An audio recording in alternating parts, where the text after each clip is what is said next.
Hey everybody, I'm Joshua Orro, the Mustang Prince, and welcome to Mustang Prince Orro Reports. Now, this may not be entertaining to most of you, but it is relevant to what you're about to see. As most of you know, I've been performing with Musical Theater Village ever since fall 2005, and I have to admit, the first 5 years have been pretty rough due to me mostly getting ensemble or roles with little dialogues with shows like Oklahoma, A Christmas with Scrooge, Oliver, The Music Man, Peter Pan, Joseph and the Amazing Technicolor Dreamcoat, You're a Good Man, Charlie Brown, Promised Land, Annie, Footloose, and of course Mulan. Though I have received bigger roles in a few of these a few years later. But then, in July 2010, something extraordinary happened. Back then, I auditioned for The Wizard of Oz based on the classic book series by famed author L. Frank Baum, and you better believe that I was absolutely shocked when I received the title role as the great and powerful Oz. And after my first performance, it became such a huge surprise to not only my friends and family at the theater, but the entire audience as well. I mean, some said that I sounded very unrecognizable with my big booming voice.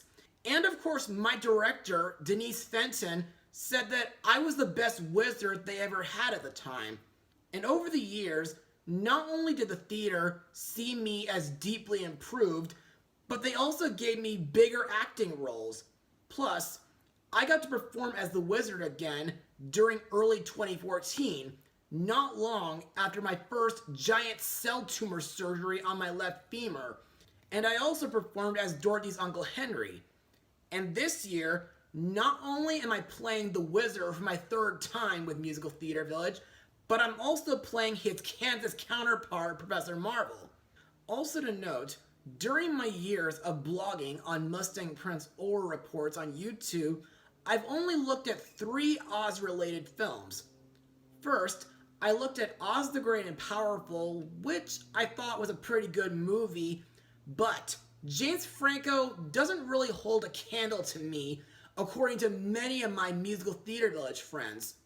Then I looked at Legends of Oz: Dorothy's Return, which was sadly a huge bomb at the box office, but it's still an animated Oz movie that I love and will still defend to this very day, even if certain people, like Animat, consider it a scam, which I believe is absolute bullshark.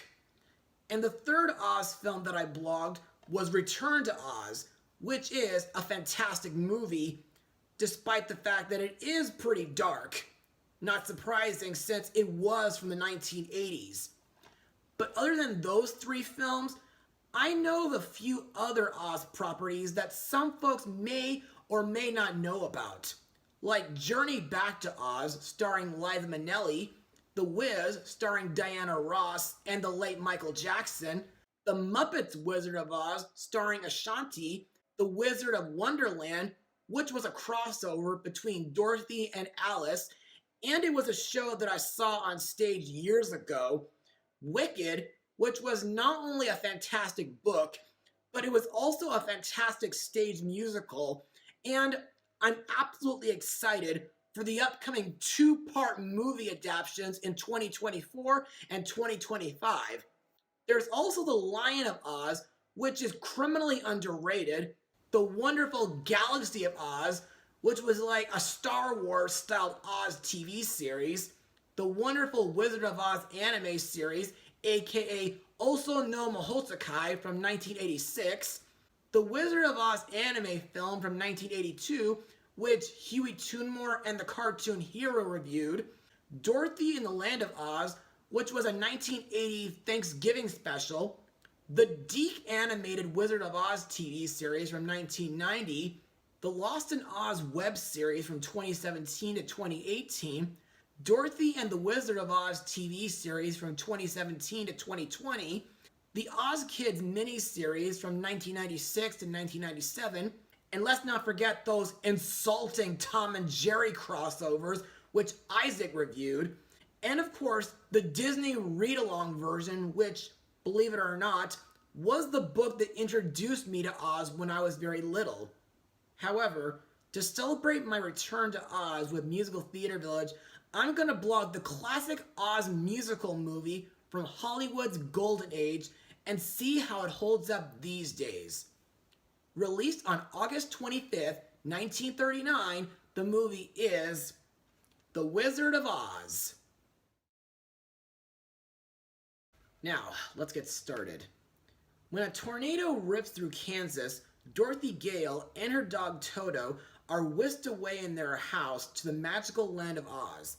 They follow the yellow brick road towards the Emerald City to meet the wizard, and en route, they meet a Scarecrow who needs a brain, a Tin Man missing a heart, and a cowardly lion who wants courage.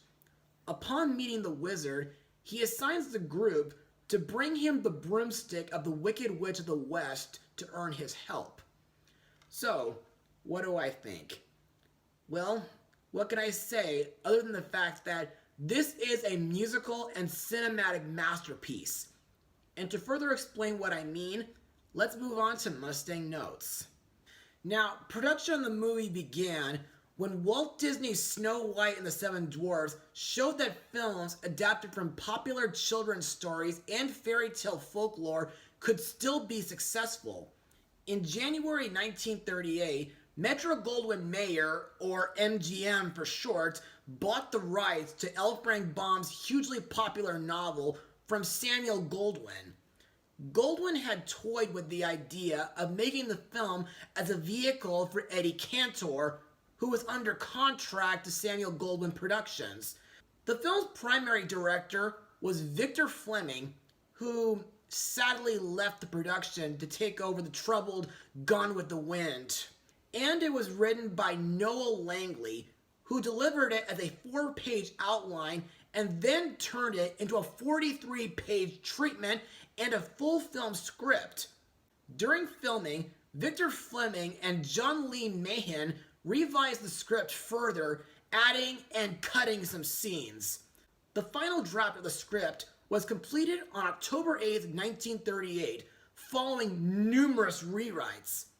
And all in all, it was a mishmash of many creative minds, but Noel Langley, Florence Ryerson, and Edgar Allan Wolfe got the credits. Filming for The Wizard of Oz started on October 13, 1938, and lasted until March 16, 1939, on the Metro-Goldwyn-Mayer studio lot in Culver City, California. All the Oz sequences were filmed in 3-strip Technicolor, but the opening and closing credits and the Kansas sequences were filmed in black and white and colored in a sepia tone process. The songs for the film were put together by Harold Arlen and Yip Harburg, who'd later compose the songs for Chuck Jones' Gay Paris, which I blogged back in 2014. And to me, these songs are absolute classics. Some of my favorites in this movie include Over the Rainbow, which won an Academy Award for Best Original Song, along with Off to See the Wizard, which of course is the movie's marching kin, Mariel Land of Oz, performed in the Emerald City, and Ding Dong the Witch is Dead, aka the Munchkin Land sequence. However, there's one other song that I want to talk about, the Jitterbug, which is a swing dance song intended for a sequence where the group journeys through the haunted forest to the Wicked Witch's castle. Sadly, the song was cut for time restraints, but thankfully, the witch does reference it when she sends her flying monkeys to apprehend Dorothy and her friends, and I'm thankful that this song, along with reprises of Over the Rainbow and Ding Dong the Witch is Dead, are used in the 1987 stage musical adaptation that my Musical Theater Village friends are doing. Now, I must confess, like most folks out there, I did watch this movie a lot ever since my early childhood, either at school, at home, or even at daycare, or even at children's theater. But On September 22nd, 2013, just 2 days after my 23rd birthday, I got to see a re-release of the movie in IMAX 3D with several of my family members, and to be honest, seeing this classic musical oldie on the big screen was a very special experience for me.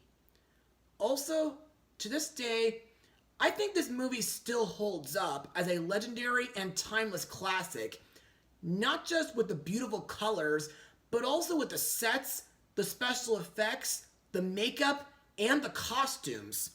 Plus, while this movie is very light and happy mostly, with a few funny moments like the doorbell scene at the Emerald City gates, and emotional moments like when Dorothy has to say goodbye to her friends, there are a few moments in the movie that can be pretty scary, which could explain why nowadays The Wizard of Oz has gone from a G to a PG rating.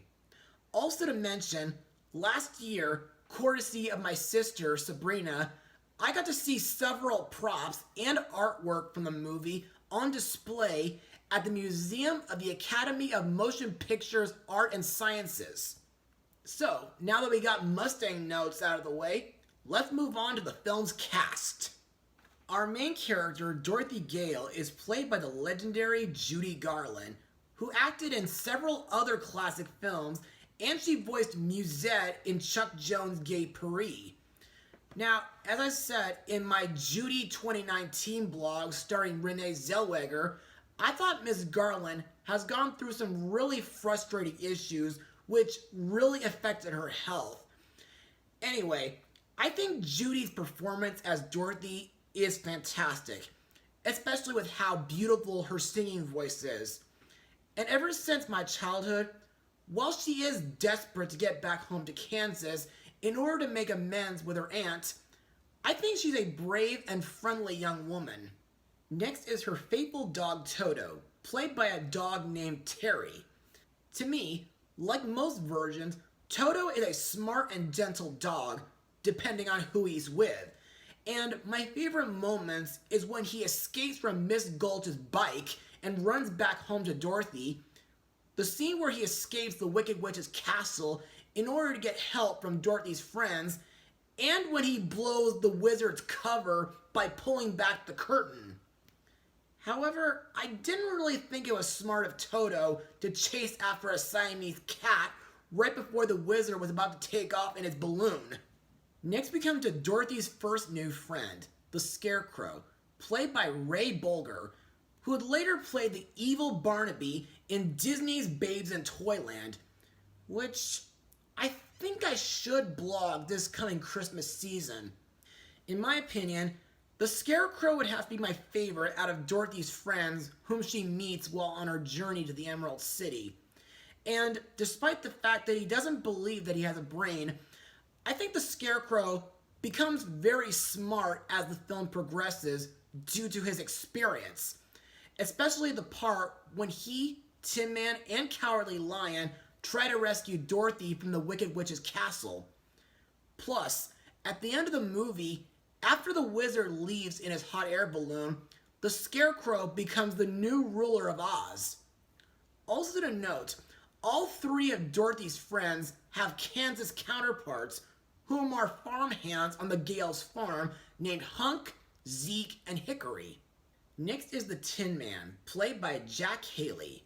Now, for those of you who haven't read the book, the Tin Man used to be a Munchkin woodcutter named Nick Chopper, who fell in love with a beautiful Munchkin maiden, but her cruel mistress had the Wicked Witch of the East cut off parts of his body piece by piece. But thankfully, because folks who are not evil can't die in Oz, his body was replaced by tin parts, but that left him without a heart. To me, I find the Tin Man to be a very kind and caring person, and he's the kind of character whom should be very careful when he gets wet, or when he cries in tears, otherwise he'll rust. Also, ever since I was little, one of my favorite moments is during his song number when he toots his funnel like a train engine. Oh, and speaking of which, Does anyone remember that Juliet echo that's heard during Tin Man's song? Well, you guys are not going to believe who does it. That's right, folks. It's Disney's very own Snow White voice actress, Adriana Castelletti. And believe me, I didn't realize it was her until recently while writing this blog. Our next character is the Cowardly Lion, played by Bert Lahr, who's well known for his quick-witted humor and his work in burlesque and vaudeville and on Broadway. Now, the reason why the lion believes that he's a coward is simply because he runs away from danger all the time and he lacks self-confidence. And in my opinion, while he was pretty rude upon meeting Dorothy, Toto, Scarecrow, and Tin Man while acting like a tough guy, I think the lion does have a few funny moments, like when he pulled at his tail, when he jumps out the wizard's window, or the scene where he, Tin Man, and Scarecrow beat up Winkies and steal their uniforms. And I also like that he shows his true bravery by acting like a leader while trying to rescue Dorothy. Another character to talk about is Glinda, the Good Witch of the North, played by Billy Burke. Okay, here's where I must be clear about something. In the L. Frank Baum book, Glinda is actually the Witch of the South. So, in other words, the Witch of the North from the book is not included in this movie, and Glinda plays both the Good Witch's roles for some reason. But despite that little bit of trivia, I think Glinda is very lovely and sweet. And I like that she serves as a minor mentor to Dorothy as soon as her house crashes in Munchkinland. And I love the fact that Glinda travels via magic bubble. Plus, I like the scene where Glinda saves Dorothy from the poppy field sleeping curse using snow, and when she helps Dorothy get back home to Kansas by using the magic of her ruby slippers. Next we come to the film's main antagonist, the Wicked Witch of the West, played by Margaret Hamilton, who'd not only cameo in 4 episodes of Mr. Rogers' Neighborhood, but she'd also voice Aunt Em in Journey Back to Oz.